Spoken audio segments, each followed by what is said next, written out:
welcome to IIGC. Thank you. Hello, I'm with Mr. Rajkumar, COO Logistics. First of all, I would like to know what made you to enter this logistics sector, sir? So it's a 11-year-old company, and we looked at basically something called a critical logistics space, which is specialized areas within logistics industry, because there is a lot of options available for regular courier, cargo. You've got various names pops up, but in specialized areas within logistics, we found that there are not enough credible options available. That's when we got into this industry, and currently we are in two segments. One is the precious cargo movement and the other is the life science movements. What are the security measures you have installed while transporting valuables or precious metals? So we basically look at it as a risk management solution. So one is in terms of transit risks, storage risks, as well as there are a lot of other background activities that happens in terms of starting the recruitment, licensing with the authorities as well, apart from the physical security. And of course, apart from all of that, if something were to go wrong, obviously a good, strong insurance policy and insurance cover is also part of the whole risk management. So that's how we view this. So where is this connection between the organized logistics sectors and the jewelers? Because there's a perception that this logistics sector is costlier. So how we can bring those perceptions?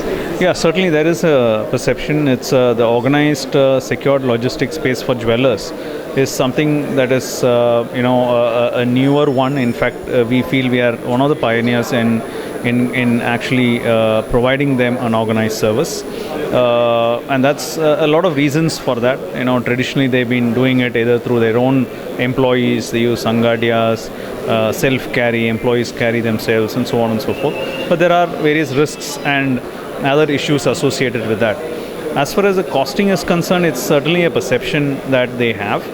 If you look at the overall cost of operations, it certainly is lesser than what their current options are.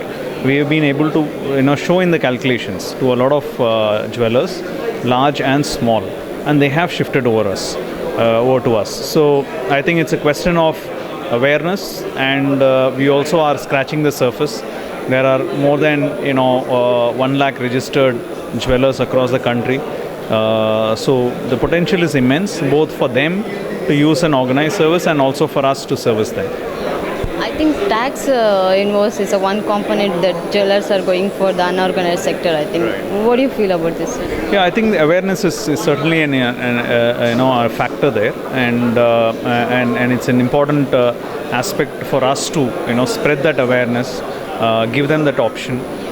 So we are also going from from initially about 100 jewelers. So today we have 1,200 jewelers signed up as our customers, but it is still nowhere near the 1 lakh registered jewelers, or as per other studies there are about 10 lakh jewelers, small and big, who are there in the country.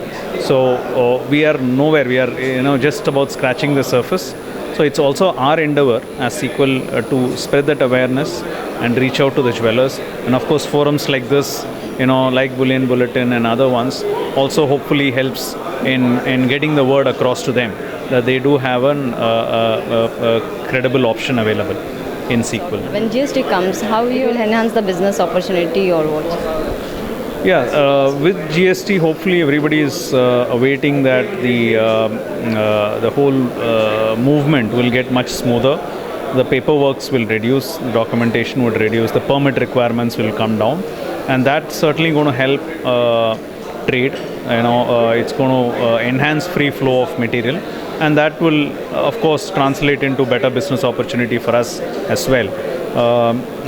It also would mean that maybe some of the there will be a balance between storage and transportation, right? So if you can deliver a consignment, say in Ahmedabad from here the next day, then you don't need a storage facility in Ahmedabad, right? So currently you need a storage facility in various locations apart from the reach alone. Because of statutory reasons and taxation reasons, people have branches. So once GST comes in, then you might do away with some of those branches and even do a central movement. So those are the opportunities which will come up. So So you are considering Tier 2, Tier 3 cities and all. So what are the risks bearing this? So we are already there in 265 cities across the country. So the risks basically are in terms of upcountry movements, because we need to connect to the nearest airport, and that could be anywhere between a 2 3 hour journey to a 8 9 hour journey. That would mean a highway movement. So there are risks associated with the highways. So we do take a lot of precautions and to mitigate some of those risks. But yes, as it gets into a highway, upcountry movements, the risk element do increase, from an in-city based operations. But having said that, the market is there, right? So that's where the customers are. So we will have to find a way. We will have to ensure that it's still connected in the most secure manner, and that's what we are providing, and that's why the customers are using our service. Can you tell me about this vaulting procedures and on what basis you will charge these things? Okay, so the vaulting services are offered to various customers. So banks use that extensively. Some of the trading, commodities banks use that, as well as some of the bullion traders as well. So these are typically charged on a per kg basis. Or a per bar basis, per day basis. It also has storage and insurance separately.